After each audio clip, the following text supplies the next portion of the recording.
Maniacs, you want to get high? That's it. Check it out. I'm going to show you what it is. If you don't mind, I'm going to demonstrations how to hit a golfing ball high into the sky. Take it easy. Check it out.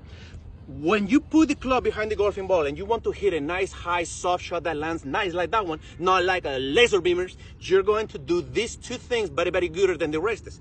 When you get your feet to spreading, make sure the ball is just a little bit forward. Very, very simple, right? When you waggle the club, make sure you think I'm going to hit a high one with the waggle. But the most important thing that you can do is to finish with your hands very, very high. I don't need you to standing up, just finish with your hands high. Now, if you don't mind, I'm going to demonstrations. I get behind the golfing ball, I spread my legs, the ball is in the fronters, I'm gonna put the waggle like that, look at my target, I know I'm going to hit it high, finish with the high hands. That's it. Oh, they're high, look at that. Look at it floating like a UFO, and then it lands on planet Earth beautifully. That's it.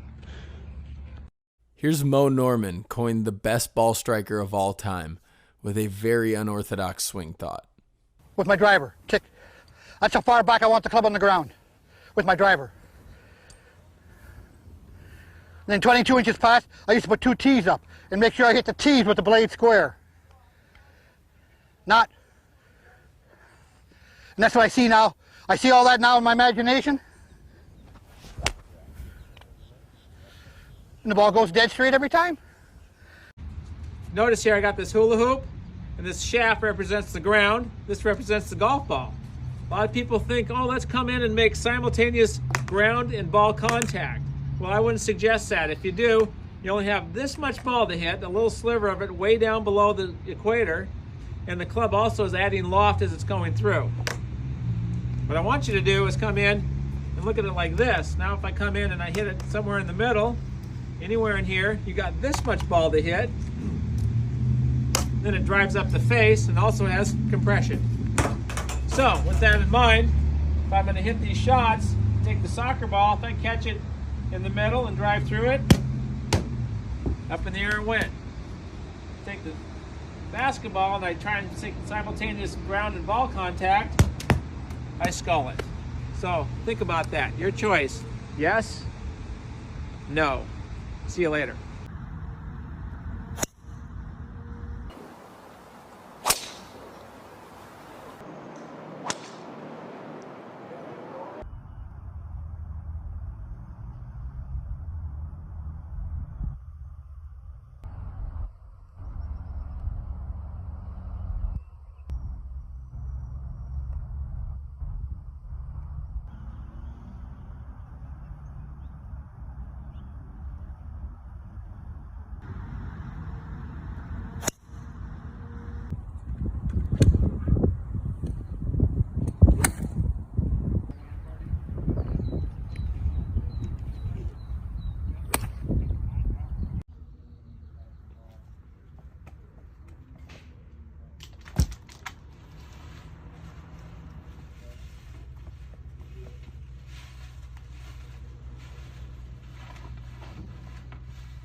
Long irons, one of the hardest clubs to hit in the bag. The lower number you go, the harder the hit because the less the loft. First off, I see a lot of people playing the ball too far back in their stance. For me, 5 iron down, I like to play it probably 2 to 3 balls forward of the center of my stance. Number 2, this you need to apply to all of your golf game, but especially long irons. Grip pressure. If 1 is the least and 10 is the most, you need to be at a 3 to 4. You need to hold this thing like you're holding a baby bird and not trying to kill it, okay? Number 3, with long irons, people see this little loft and they want to help it in the air. Not necessary, okay? It gets up on its own. Hit down on the ball, and you don't have to take a crazy big divot, but you want to hit down on the ball. That is going to raise your launch angle and put a little more backspin on the ball, which is crucial in hitting long irons. Ball forward in your stance, grip pressure, 3, 4 out of 10, and then hit down on it. And you get perfect.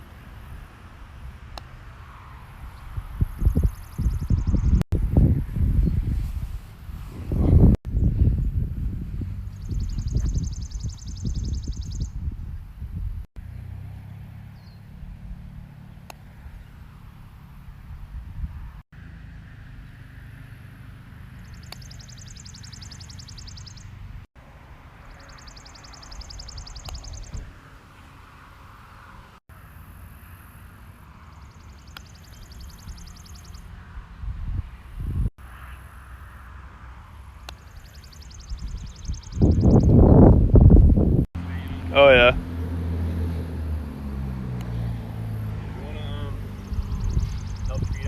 Here are the 4 best affordable ways to improve your all-round golf game.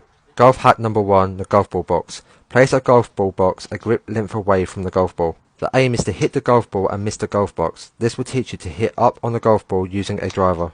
Golf hack number 2, the towel. Place a golf towel over the hole and slightly pat down on the hole so you can see the outline. Now practice your lag pots. This drill is perfect if you struggle with free putting from distance. Golf hack number 3, athlete's foot spray. The spray will indicate where you are striking the golf ball and will help you with consistency and ball contact. It is also great feedback and an amazing visual aid. Golf hack 4, blue tack and putter. Place a bit of blue tack on either side of the golf ball and focus on hitting the centre of the face. How to figure out your golf grip in 30 seconds. Find a suitcase or a bag, stand next to it, and pick it up with your left hand. How you pick up a suitcase is no different than how we want to grip the club with the left hand. Next, bend your knees, tilt forward, clap your hands together, and make a half a backswing. The right hand will either be on top, to the side, or under. Where the right hand is in this position is where we put it on the club. On top, to the side, or under, they all work.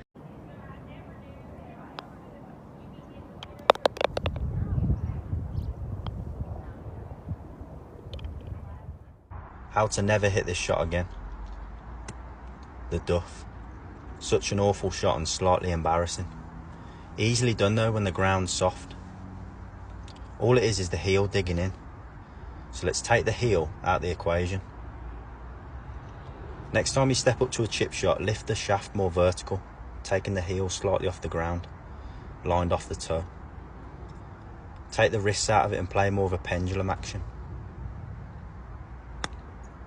This will nip it off the turf, taking hardly any divot. Boom, I'll hold this one. Like and follow for more tips. Rory gave us some tips on how he's one of the most consistent drivers on tour. Here's one of them. Especially with the driver, I take it back and I've got a nice wide turn. But if everything doesn't work away together and all of a sudden you do this, you're so out of sync and you're disconnected, and then you're going to have to compensate at some point during your swing. So for me, I love that feeling of width, but it all has to turn back together as one unit. Welcome back to Lowering Your Score Part 3. Today we learned how to use our wedges and how to pitch like a pro. This type of shot can be tricky for beginner and high handicap golfers. Most golfers will find that they either chunk the ball into the ground and the ball barely makes the green, or they completely blade it onto the next hole. First, we need to understand this. Bounce is our friend. This means we want to use the bottom of the club when playing this shot. This is called bounce. Look at how the bottom of the club hits the ground nicely. The bounce hits the ground before the ball does. Here are simple ways to improve your touch and feel around the greens.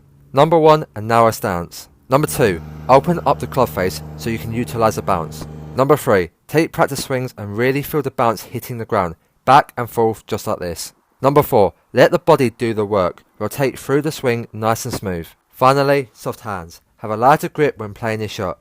Don't strangle the poor thing. It's about feel and touch. Like for Part 4. Here's Clay Ballard explaining how to get more distance with your driver. I've seen thousands of golfers in lessons, and every single one of them has the natural tendency when they first start to play, which is as you get from the top, you want to hit this ball really hard with a lot of speed. So we start to push the club, to cast the club early, and what ends up happening is we lose this angle called lag in our wrist.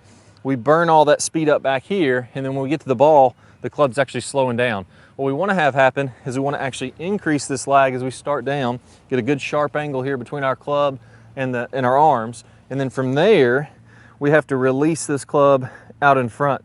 So I want you to do a really easy drill here to get familiar with that release and start to get that speed where you need it, which is right at the golf ball. So I want you to just go ahead and take a half backswing. Imagine this is our downswing here, and I want you to get this sharp angle between your hands and arms. Now one key is I don't want this club pointing straight up and down. I want it to be a little bit flatter from here. Some people call this getting into the slot. Really key to being able to hit solid shots over and over. So I get in the slot here, I have this nice angle of lag, and then from there, I want you to open your hips. Go ahead and let your feet rotate, your knees rotate. I'm gonna open my hips, and I'm gonna release that club to where now I've gotten rid of all these angles. That's what we call the straight line release in our top speed golf system, and I've let that club whip on through. So a couple practice swings, halfway back, and then go to the release. Hips, shoulders, arms, everything's released in front.